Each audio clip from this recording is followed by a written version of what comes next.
Welcome back to the GSMC Chip Shot Football Podcast. Sticking around talking about Mike Williams and his situation into free agency or his short stint in free agency now that he signed a 1 year deal with the New York Jets. Like I mentioned, it was just announced a few hours before I came on the air. Very exciting to see that. I always get brightened up when I see these breaking news, and it's always exciting. But I had planned on coming on here and talking about his options. He was supposed to meet with the Panthers, the Jets, and the Steelers later this week, scheduled to be on a Thursday. The Steelers were going to be the last meeting he went to, but he landed in New York, I think, last night or this morning, and he stayed in New York and is staying in New York for the next year, now signing a 1 year, $15 million deal. $15 million being the max value it can get to. So you don't know really the initial market value of this 1 year deal. You can bet that it is based on incentives and how well he performs and probably playing time, because Mike Williams, he's 29 years old, coming off a few injuries. It's a smart deal for the Jets to structure it in that way. So I think the Jets got a real steal here, just in terms of who they're getting. Mike Williams, a very solid player in this league. He had a lot of success with Justin Herbert over in Los Angeles, and now he comes to a similar sort of quarterback in Aaron Rodgers. You could argue probably better at this point in his career, but the biggest thing for the Jets, I talked about it yesterday with their addition of Tyron Smith to solidify their offensive line. I was a big fan of that, and now they addressed the biggest need that I talked about yesterday, which was the wide receiver 2, and bringing in Mike Williams to complement Garrett Wilson. They also have their exciting, young, undrafted wide receiver, Xavier Gibson, who made a lot of people gleam about him last season and how he performed, beating out Mecole Hardman, which sparked all of that debate that I also talked about a few weeks ago. He's also there. So they have a solid trio there with Mike Williams and Garrett Wilson. Obviously, Mike Williams is coming off of an ACL injury that he suffered in Week 3 last year, and there was questions about that, how he was doing, how his rehab was going. But he actually said back in January, I want to say, that he is actually ahead of his rehab schedule of where doctors expected him to be in January. So it looks like he's trending in the right direction, healing a lot faster than a lot of people anticipated. It was never a doubt that he was going to miss a game or two in 2024, but with Mike Williams, you would have hoped to get him in the team integrated earlier than that, and it looks like it's going to play out that way. And now they're going to have some time before, probably training camp, because I do expect them to be healthy before July. He can have time to maybe throw or catch with Aaron Rodgers, get to know each other a little bit better, because now the Jets have almost hit on everything that they needed this offseason. Their O-line is shored up. They got their wide receiver number 2, and they have the number 10 pick in the NFL draft.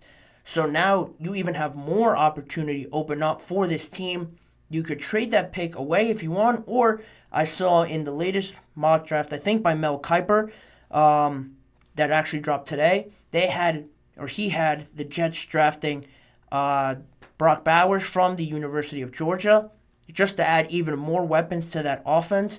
I liked it, but again, I wouldn't be opposed to this New York Jets team trading away that pick now, getting a bit more draft capital and addressing other areas, maybe on the defensive side of the ball if you want. Or Brock Bowers isn't the worst option you can get in the top 10. A lot of people have him going earlier than that.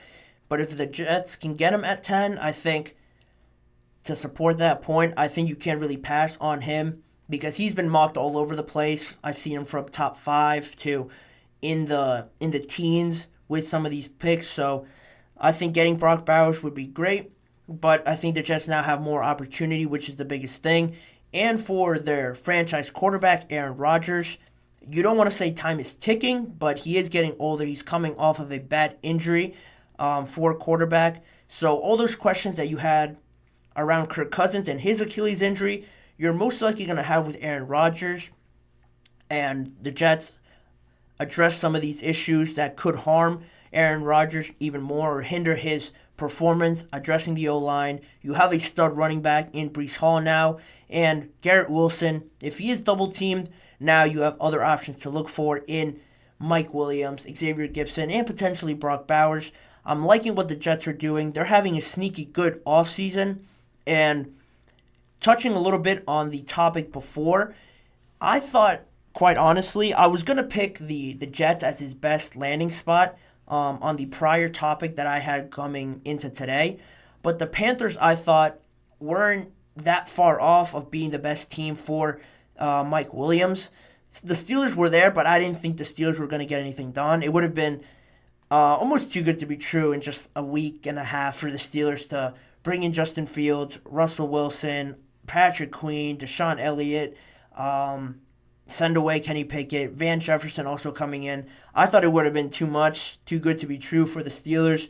So I saw them as the last favorable team to get Mike Williams. But I thought the Panthers, the way that they were sort of structuring this offseason, they got some offensive line for Bryce Young.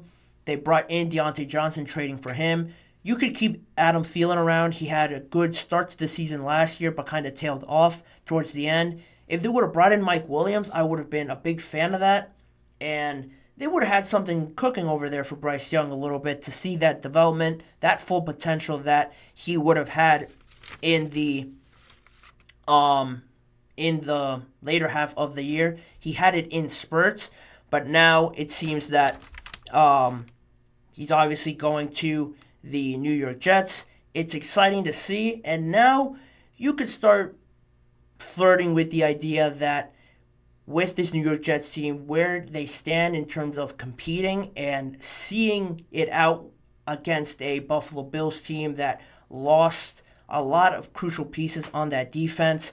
You don't know where they stand offensively. There's been talks about Stephon Diggs and maybe him being traded. He's had some cryptic messages lately on, I want to say, Twitter is where I saw it. So you have that situation with them. The Miami Dolphins still are, to me, the biggest threat to them.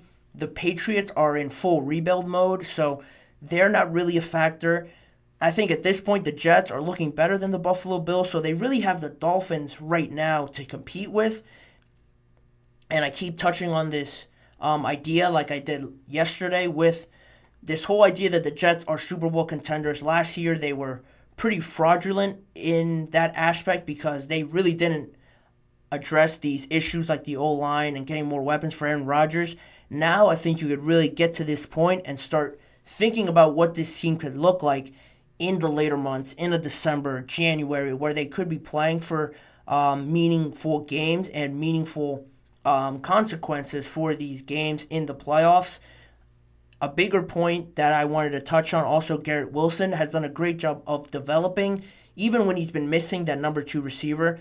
A lot of times you might see these players, these highly touted wide receivers, maybe fall off in their second season, not really live up to their expectation, especially if they have no support around them. I think he's done a great job of really putting all those doubts to the side, still performing as a number 1 receiver, even when his quarterback got hurt, even when things weren't going great. He's always a guy that says the right things. He's always looking on the positive side of things. And a lot of times it's hard for a young guy to really be that leader. But with the circumstances that stood last year with this New York Jets team and how badly it all played out, he showed great character to me, and that is a positive sign for the New York Jets going forward. I'm liking what I'm seeing out of their team. And now the biggest thing now for this Jets team and Robert Saleh and Joe Douglas as the general manager is making sure everybody stays healthy. One, because you have an older team now. Like I mentioned, Tyron Smith, Moses coming over from the Baltimore Ravens. Mike Williams, like I mentioned, isn't old at 29, but he also has some injury history. So that's really the only thing they have to monitor, making sure these guys are staying healthy, providing the best amount of themselves and their abilities to this team, because it really only takes one injury for, I think, this thing to fall apart. But you're not going to anticipate injuries happening with this team. And now with these big expectations, it kind of shifts the pressure, the attention now more to off the field with Robert Saleh. Nathaniel Hackett is another one. General Manager Joe Douglas, I think he's relatively safe because he's been aggressive, been proactive in getting these pieces that this team was needing. So I think if things go south, I think he would stick around because he's done more positive than not for this team recently. Whereas Robert Saleh has been around, and coaches are always more expendable than general managers, especially good general managers that have brought in signings like this. Robert Saleh, I think now, a lot of people, I think, will start to talk about it more. He'll be one that a lot of people will look upon as one of the casualties that will fall first if this thing doesn't go the way it should, as well as Nathaniel Hackett because of the situation he was coming from in Denver with Russell Wilson, with Sean Payton saying those crazy comments about him having probably one of the worst coaching regimes that he's ever seen in NFL history. To say that stirred the pot even more. He kind of got shielded away from that, coming over to the Jets and having Aaron Rodgers stick up for him. But now it's also getting to a point where you have Breece Hall, you have a Garrett Wilson, you have a very solid offensive line. Aaron Rodgers is coming in. You sign Mike Williams. You're running out of excuses and places to look at when teams want to find a culprit for things not working out. And I'm sure this team's going to go through growing pains and go through rough stints. And those guys, unfortunately, are going to get the majority of the heat, in my opinion, because of all the talent that they have with this team. There's no reason this team shouldn't be better than it was last year. There's no way they can get worse, because if they get worse somehow, this thing's really going to blow up. I expect them to be a lot better, and I'm excited to see what they look like because I think they've been building something very exciting with young players like I mentioned Garrett Wilson. Sauce Gardner is a stud on the outside on that defensive end, defensive back position on the defensive end of the ball. And Quinnen Williams as well, one of the more underrated, up-and-coming defensive tackles, defensive linemen in the entire NFL. So the Jets maybe won't be the Jets of old that we've seen recently, and we could finally see them get over that hump that they've constantly been stumbling over and falling back down the hill over these past few years. We're going to see how that ends up. But for now, I'm going to send it to the last break of this show. And on the other side of it, I'm going to have a more open discussion on the Chargers and where I see potentially their offense heading and their team identity heading into next season under their new coach, Jim Harbaugh, and really emphasizing that defensive side of the ball. So that's coming up after the last break. Don't go anywhere. That's all coming up on the GSMC Chip Shot Football Podcast.